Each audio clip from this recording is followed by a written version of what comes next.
Well, police are providing an update on the Marine rescue at Bluffers Park. Let's listen in.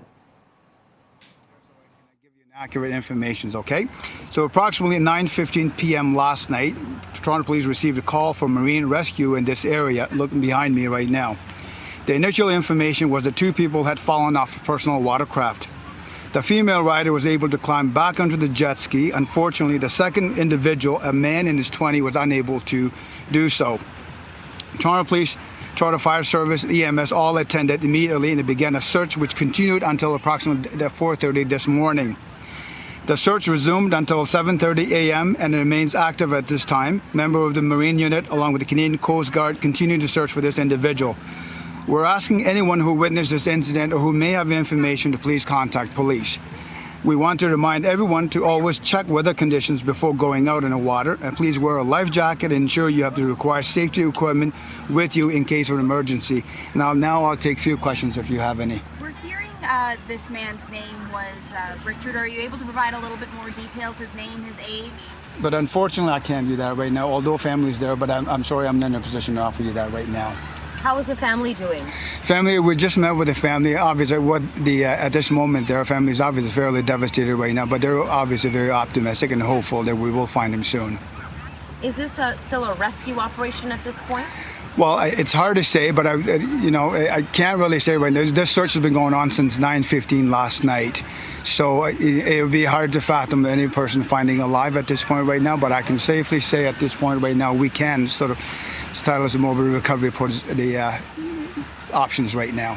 Can you speak to the conditions that the two people were using the jet ski in? Was it raining at this point? A lot of waves, that kind of thing? So I can't really tell you exactly because I wasn't here, obviously, and then none other people were here at the time. But in terms of the condition, it was a fairly nice weather last night, but it was unfortunate that this happened in a very late night. So, and then in terms of the conditions, I can't really say much in that. What happened at 9:21 in the evening? How dark was it out here? And do you think that darkness played a factor in not being able to find that other person?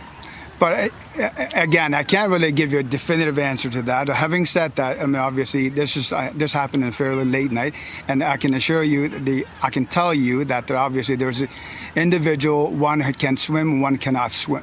Both of them, my understanding is, can't swim well, but there's a life jacket in place, and my understanding is the operator had obviously given the life jacket to the female, and then obviously the female was able to live, and unfortunately the male himself obviously weren't able to swim as a result of this tragedy that occurred, and unfortunately we're still looking for him. Was this a rented jet ski? I can confirm, yes, the jet ski is a rental jet ski, yes. Okay, so it's a rental jet ski in which one person is wearing a life jacket. Are there potential charges that could be placed against this operator for allowing people to leave in maybe unsafe conditions like that? That's a very good question. I'm glad you asked. But having said that, this is obviously a subject of investigation. I'm sure we'll discover as we move along in terms of the nature of this, how the rental will come into play, and their agreement, and so to speak. So. And how do you know that they can't swim? That's the information we received. So that's I can confirm that. We're also hearing that there was a second person on a jet ski, a solo jet ski, who assisted the female. Can you tell us about that? That's my understanding, yes, but I can't get into the details of that because there's all going to be subject to the investigation. Of course, there's obviously needs to be these individuals need to be spoken to in more details for the investigation as it unfolds. Can you just clarify, when they left the shore, was the woman wearing the life vest at the time and he was not? So again, this is at the very early stage of the investigation at this point right now, where our focus is very much on recovering him at this point. But having said that, it is my understanding that the one of them was wearing a life jacket, and it is my understanding the operator both of them fell off from jet ski, and operator, the male who obviously we're looking for, had given that female passenger his life jacket, and as a result we have females obviously survived and made their way out, and then male obviously still in the back. We're searching for him. Fall off?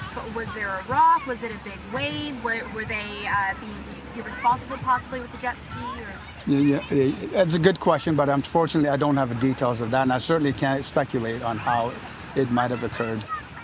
We heard from Toronto Police earlier that there was, I think you mentioned it, a second person on a solo rider on another jet ski that helped the woman. You're right. That's my understanding as well. The obviously the female now with the life jacket, obviously they were all screaming for help, and then of course the solo jet ski was able to scoop the female up from the water.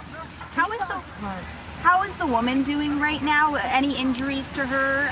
Is she with family right now? Or? Well, physically, I can tell you there's no injuries reported as of now, but I'm sure she'll be dealing with obviously emotional that I can't imagine. But I can tell you right now there's no obvious injuries from their jet skis. What is the relationship between the man and the woman? I can't get into the details of that. Again, this is going to be subject to investigations. Can you tell us about the rescue operations itself? We know what happened with the east side, that's what we're hearing, Right. of Bluffers Park. Could you Right. tell us more detail where it happened and the rescue operations that have been taking place so far? Well, I don't really have a whole lot of details, but I've just moment I walked in here, I did speak to our Marine unit, and they're telling me that they are still actively searching along with the Canadian Coast Guard as well. So did this rental jet ski, like this, depart like Ash Bridges and come to here? So that I can't get into details of that. Of course, that's going to be subject to investigation how it was rented out. All right. And you don't know the age of this person?